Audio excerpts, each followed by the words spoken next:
కాలీవుడ్ సినిమాకి music director Anirudh beats అందిస్తే ఆ వైబ్రేషన్స్ టాలీవుడ్ దాకా వస్తాయి. అలాంటిది సాక్షాత్తు అంత magical music director Anirudh direct గా టాలీవుడ్ కి బీట్స్ అందిస్తే ఫ్యాన్స్ అందరూ ఫుల్ ఖుషి అయిపోతారు కదా.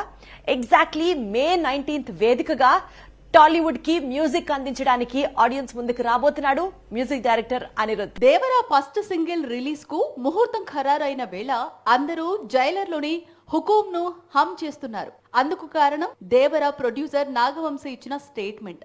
ఒక్కసారి దేవరా ఫస్ట్ సింగిల్ రిలీజ్ అయితే అందరూ జైలర్ లోని సూపర్ హిట్ సాంగ్ హుకుం ను మర్చిపోతారట. చాలా పెద్ద స్టేట్మెంట్ ఇది. జైలర్ మూవీ అంతా ఒక ఎత్తు, హుకుం సాంగ్ మరో ఎత్తు. ఈ మూవీకి ఈ సాంగ్ తీసుకొచ్చిన క్రేజ్ అంతా ఇంత కాదు.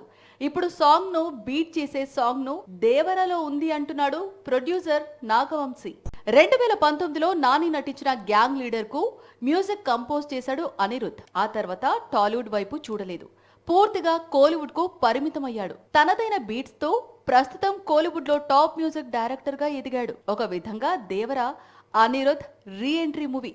అందుకే తన కంబ్యాక్ గట్టిగా ఉండాలి అనుకుంటున్నాడు ఈ తమిళ రాక్ స్టార్. మే 19న ఎన్టీఆర్ పుట్టినరోజు కానుకగా జైలర్ నుంచి ఫియర్ టైటిల్ తో ఫస్ట్ సింగిల్ రిలీజ్ కానుంది. ఎన్టీఆర్ కోసం అనిరుద్ తన కెరీర్ లో బెస్ట్ ట్రాక్ ఇచ్చాడు అనేది టాక్. మరి ఈ ట్రాక్ ఎలా ఉంటుంది అనేది తెలియాలి అంటే మరో 3 రోజులు ఓపిక పడితే సరిపోతుంది.